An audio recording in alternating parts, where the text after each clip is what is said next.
Welcome in to Behind the Script Day. My name is Grace McWhorter. I'm here with Allie Smith, the executive assistant to the head coach. And me and Allie have been laughing for the last couple of minutes because this is Allie's first interview, yes, my real first one. Yeah. And I said, she's the person that people want to know everything about because you're the reason that Alabama football runs as smoothly as it does in a lot of ways. Thank you. So run me through what an average game day looks like for you. Yeah, so it actually looks a little different. I was with Coach at Washington, but so it looks a little different than it did for the past 2 seasons. But here it's just making sure Coach is where he needs to be. You know, he'll have media things, he'll have recruit meetings before if it's a later kick. So it's kind of just keeping him on schedule, making sure he's in the right place with the right people at the right time. And once we kind of hit pregame meal, then it's kind of like I take a step back a little bit and kind of just let it go. And so I'll go with the team to the stadium and I'll check on Mrs. DeBoer up in the suite during the game. But for the most part, I just get to enjoy it, which is kind of the reward of the week, you know? So it's like you work all week to kind of enjoy the game, which is nice. But like I said, just taking care of Coach, making sure he has what he needs, and then he gets to go coach in the football games. So you mentioned that you followed Coach DeBoer from Washington. You're actually from that area. Yep. She's a Mariners fan. I'm a Braves fan. We'll get to that in a little bit. What has been the biggest difference you've seen from Washington to Alabama, and how has this place already left an impression on you? Oh yeah, the fans, the passion and the commitment, and just like I said, the passion. I mean, it's second to none here, and you felt it. You saw it when Coach arrived at the airport, and you feel it when you're just like walking around town, and it's like I said, it's something like I've never experienced before, and it makes it really fun to know that the whole town and state and people are behind you and support you and want you to succeed and stuff, which is really cool. So it's been really fun to experience. Like I said, my first game day was like I was counting down the days for that, and just to experience it and what that feels like. So it's been awesome. Everyone has been so welcoming. Southern hospitality is really real. Awesome. So it's been good. I was going to ask you about that. This is your first time living in the South? Yeah. Okay. Off the West Coast. I've never lived off the West Coast. Wow. So what has been the biggest change, would you say? The weather. As a Northwest girl, it's like the humidity kicks my butt.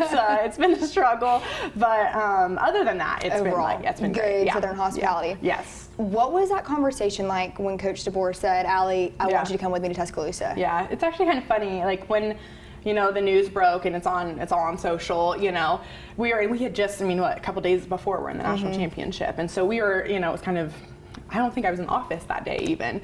And I remember it all going down, and I knew in my heart that I was coming here before even talking to Coach. I just knew that I was like, I'm probably moving to Alabama.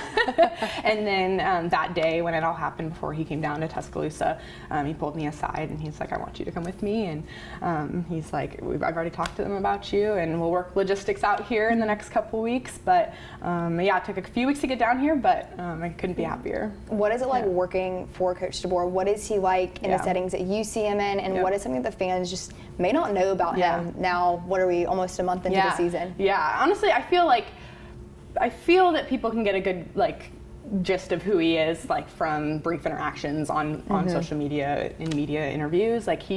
He is the genuine kind, just casual person that you see. And I know that's kind of rare in this business, and I couldn't respect him more, honestly. And I would have moved here if it wasn't for the relationship we have, and I believe in him, I believe in who he is, I believe in what he stands for, and that's someone that I take a lot of pride representing, essentially. So he is who he is, and I think he's who you see. And what I love is that we can just have normal casual conversations, banter, laughs. He makes fun of me, I make fun of him. It's honestly, it couldn't be a better situation for me, and I'm really happy where I am, and that's why I followed him here. So in your week-to-week activity, is there anything that you find yourself having to remind Coach DeBoer of? Anything that he continually kind of forgets? Maybe it's his keys, a phone? Yeah, he's pretty good about, he is really self-sufficient, and sometimes it's why am I here? Oh wait, to keep him on schedule.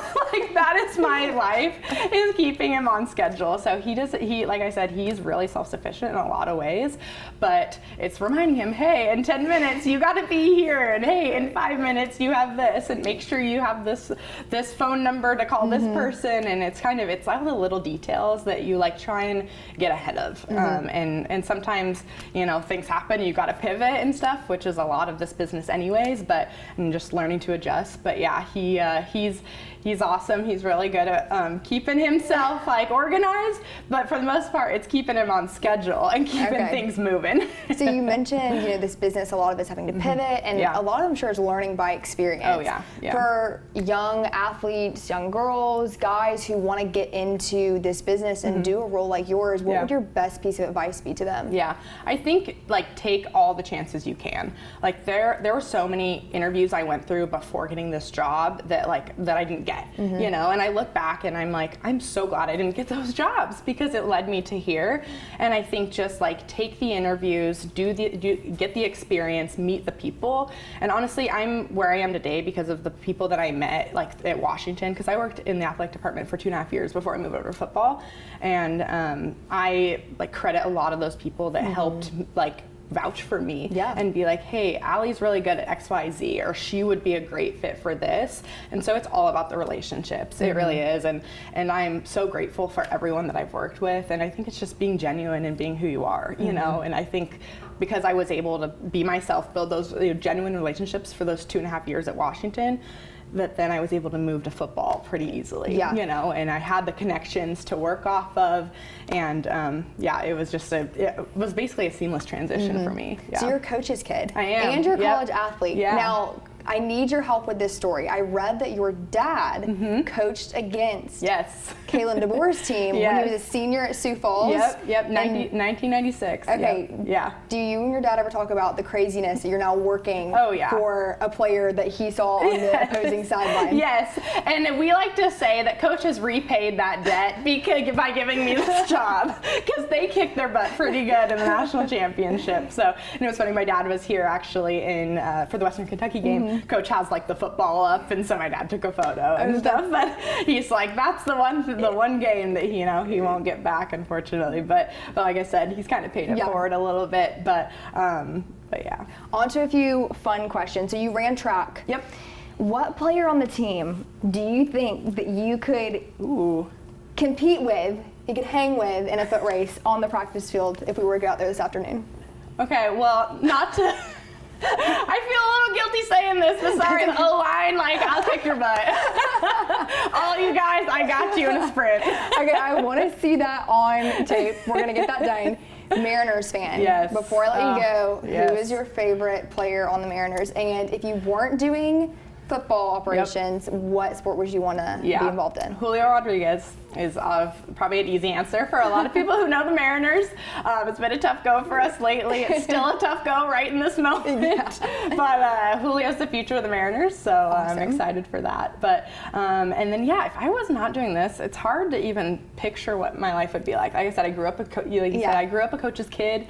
Grew up around football on the sidelines. Like, I knew football was what I wanted to do, and I knew athletics was what I wanted to do. So it's hard to picture what else I do. I think I'd do something with kids. I really enjoy working with kids, and maybe a teacher or some sort of some in that realm. But that's probably what Well, Allie, you killed your first interview. This was so much fun, and thank you so much for sitting down with us. Yes, thank you. Roll Tide.